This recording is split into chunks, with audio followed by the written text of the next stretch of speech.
We each look forward to the time when the COVID-19 era is past and gone and we can return to normal. Unfortunately, the old normal is gone for good.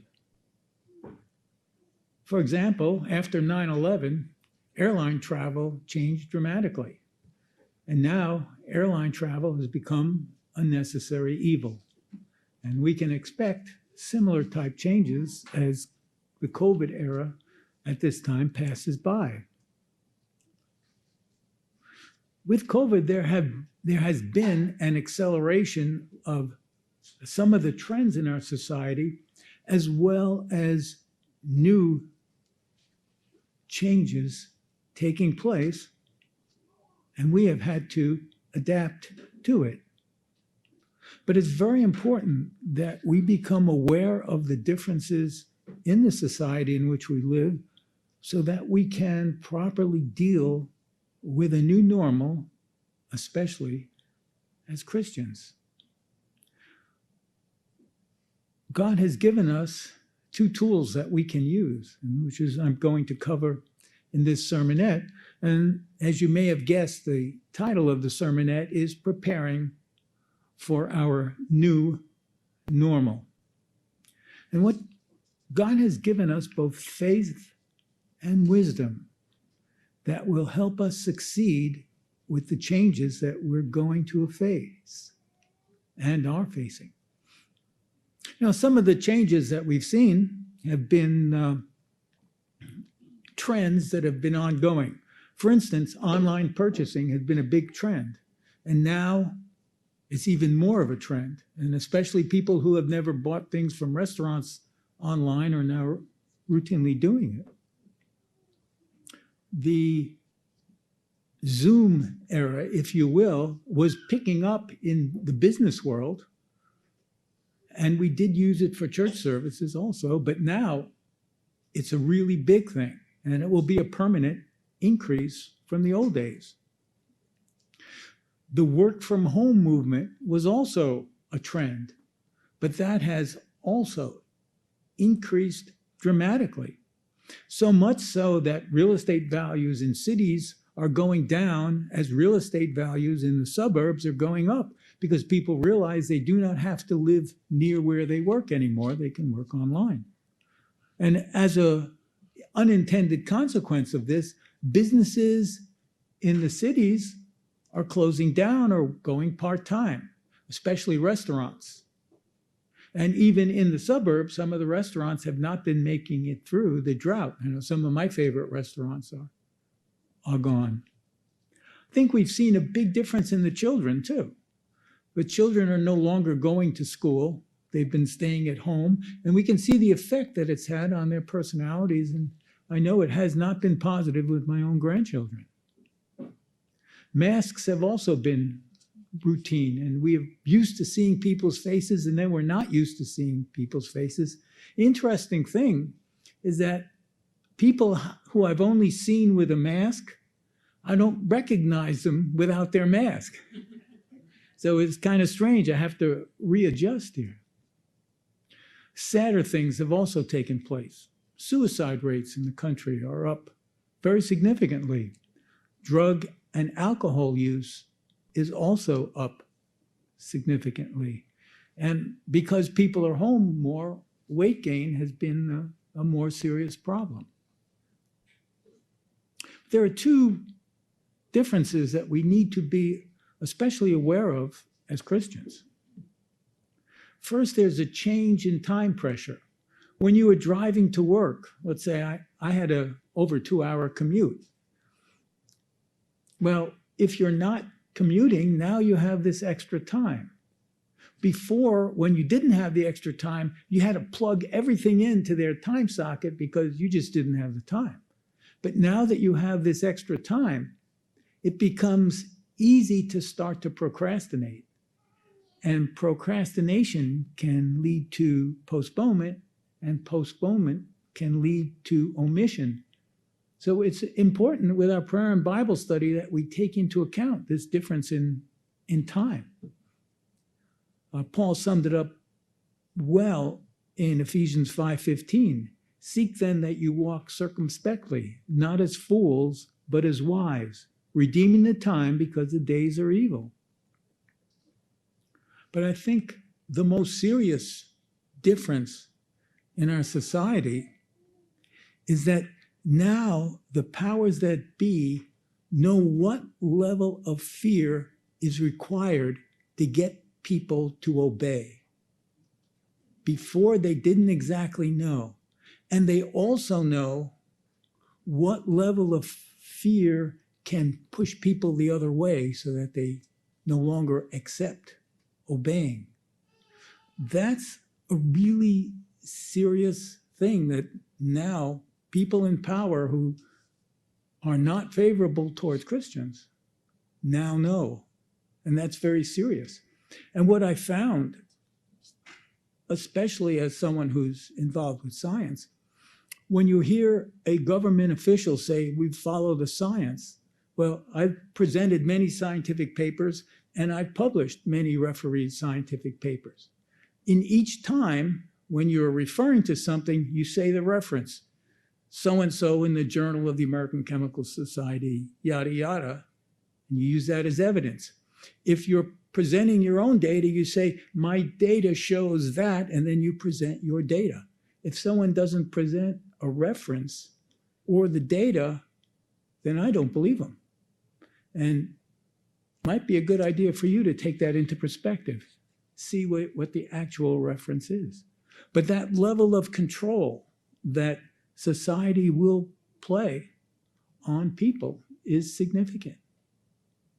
If you scare someone, they're going to react and do what you say. And now they know the level that it takes to do that. Well, there are effects on us too. And I think the most serious ones, two of them, are we can develop a spiritual void because there are limitations to online services. And let me say, I appreciate online services. I have had several operations in the past where I could not attend services, and online services were wonderful. My wife, before her passing, had several issues, and we were not able to attend services. And online services were wonderful, and we really appreciated them. But it's not as good as being here in person. Because here there are limited distractions. Online, when you're looking at your computer, emails are coming in, texts are coming in, you may have your dog comes up and starts to jump on your lap, you have maybe the kids fighting in another room, you have something else on your mind that you were doing before services, and now all of these become distractions that take away your attention, and that can lead to a spiritual void. In addition, the lack of fellowship is significant. Zoom will never make up for the fellowship that we have here because some of us have had similar problems, and so we tend to talk with each other and help each other through those problems. Well, when you're on Zoom, you can't do that. One person can certainly talk, but it's public. And I have found the chat on Zoom to be exceptionally useless because half the time I don't even see if someone is chatting to me personally. And sometimes they come back later and say, well, how come you didn't answer your chat? And I said, I didn't even see it. It's all right. Ecclesiastes sums up the importance of fellowship. Ecclesiastes 4, verses 9 and 10, two are better than one. Verse 10, for if they fall, one will lift up his companion. But woe to him who is alone when he falls, for he has no one to help him up.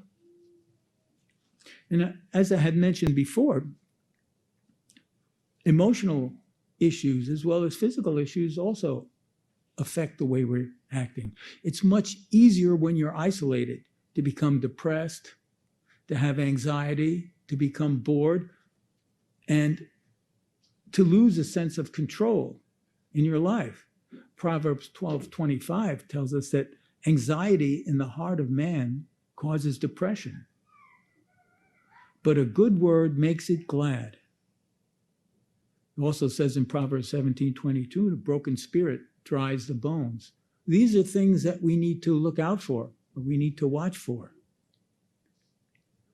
Similarly, physical changes, that we're moving less. We can get stiffer a little quicker, and the older I get, the quicker I get stiffer. And we have to keep moving. So what do we do to counteract these negative changes? We need to adjust in our changing environment. We have to be proactive about it too. We can't be pushed into something. We can't go with the flow, because the flow is a very anti-Christian flow in our society. And the two tools that God has given us are faith and wisdom. James 1:5 says that if any of you lacks wisdom, let him ask of God, who gives to all liberally and without reproach, and it will be given to him. We need godly wisdom in negotiating how our life is changing, and we need to use it. And that combines with faith, because people with faith and godly wisdom can overcome and be in control of the changing circumstances. Now, Hebrew 11, we know, is the faith chapter, but we don't realize what some of these people went through, and if we had to do that, how would we handle it? For instance, let's take Noah. Imagine if God told you to build a 450-foot wooden boat, and there's the forest, and you can't use any power tools. We go, oh. We would need a lot of faith and wisdom to get through that, as Noah did. Got to give him credit for that. What about Moses? He had to move 2 to 3 million Israelites in conjunction in the same direction at the exact same time. And he didn't have social media. He didn't even have microphones. Now, that's the size of the city of Chicago. Can you imagine if God had told you, I want you to move the entire city of Chicago at this time, at this place, and in that direction, everyone moving at the same time and in order? You go, ay, ay, ay. That takes a lot of faith and wisdom. And the hardest one perhaps was Daniel, who was a prisoner of war. And he did one thing wrong. He's dead. They were not, the Babylonians were not exactly loving and kind masters. They were pretty evil. He made one mistake. He's dead. And yet, through faith and his wisdom, the wisdom of God that God gave him, he was able to move to the top of 2 different empires. Just transitioning from one empire to another and still being alive takes a lot of faith and wisdom. So now more than ever, it is important for us to be close to God as our society changes around us. We have to use godly faith and godly wisdom that God will give us to chart a course through unknown territory. With God's help, we can be in control of our lives and live a Christian life and not be controlled by our society.